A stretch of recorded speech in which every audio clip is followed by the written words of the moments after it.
This episode of Community Updates is brought to you by First Bank of Wyoming. At First Bank of Wyoming, we promise to help our neighbors be financially stronger tomorrow than they are today.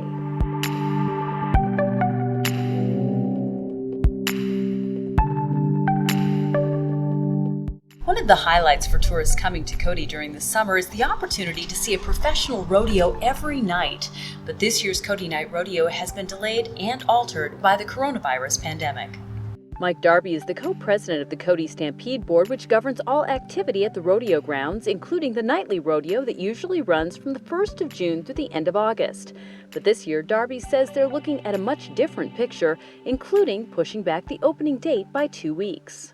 The park has just recently opened, so everything's delayed at least 2 to 3 weeks, and we thought it'd be best that we delay the start of the rodeo till the 15th of June. Darby says that in order to open, they're making application for an exception to the public health regulations that prohibit social gatherings. We can seat roughly 5,000 people. Our anticipated audience is going to be 750. There's no tour bus traffic at this time, no coach traffic through Yellowstone permitted, so we're not anticipating anybody from coaches to be in our audience, so that's going to cut down our audience, which will enhance our ability to social distance at the rodeo grounds. Darby says that after his consultation with the Park County Health Officer, he feels their request has a good chance of being approved. Because we are outdoors, there is a breeze, we have plenty of room to social distance. We're working out the ticketing, the concessions, and also the workers for the rodeo and the contestants. There's 3 basic components to this exception that we're asking for. Concessions will maintain the guidelines that are in effect for restaurants at the time being. If they're waiting in line, they'll have to maintain social distancing. We'll have lines marked so that they can approximate 6 foot or more. He says the same social distancing measures will apply to ticketing. We're encouraging paperless transactions, social distancing going through. On the ingress, on the egress, we're going to request that the announcer release people by sections. Section A, you may leave. Section B, you can leave, etc. is how we'll do this. And stock contractors Maury and Nikki Tate, who've run the Cody Night Rodeo for 16 years now, are also making adjustments. They are going to comply with social distancing rules as much as possible, limit the number of contestants in the area, use social distancing. Like the chutes, there'll be one person allowed to pull the chute or pull the rope for the bull, for the horse, the strap and whatnot. You'll have a person out there to open the gate and whatnot.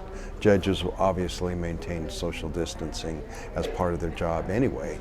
Loading the calf chutes, there'll be a limited number of people there. They will wear masks, use all the current guidelines that are in effect.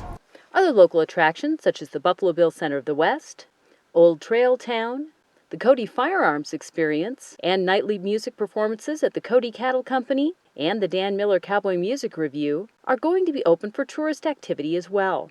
Darby says the important thing for the local economy is to make sure that visitors to Cody have someplace to spend their valuable tourist dollars. We need to keep people in town overnight. The longer they stay in Cody, the more money they obviously spend.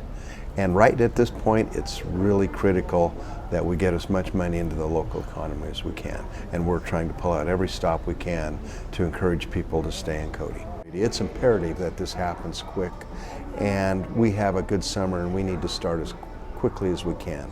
Because Cody, Wyoming, the infrastructure for tourism is also the same infrastructure that the locals use and appreciate and enjoy all year long. So we need to get some money going as quickly as we can, get some tourists into town. But it's not just rodeo participants and attendees who are affected. Local businesses who sponsor the rodeo are also taking a financial hit right now.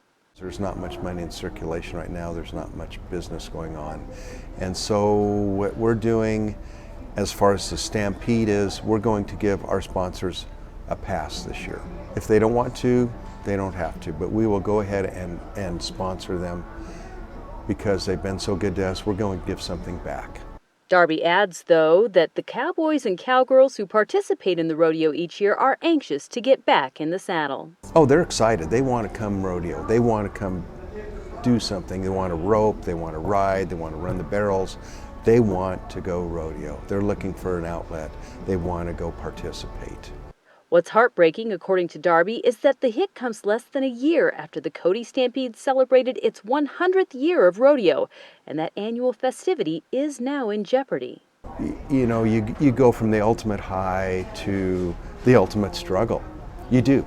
We're trying to figure out how to get a rodeo, how to get this done, and we're working on it. We haven't given up. We're still working on it, and we're hopeful. We truly are. Thanks for tuning in to another Community Update. First Bank of Wyoming is proud to be your community bank. To find out how First Bank of Wyoming can help you or your business, please visit their website at www.gofirstbank.com.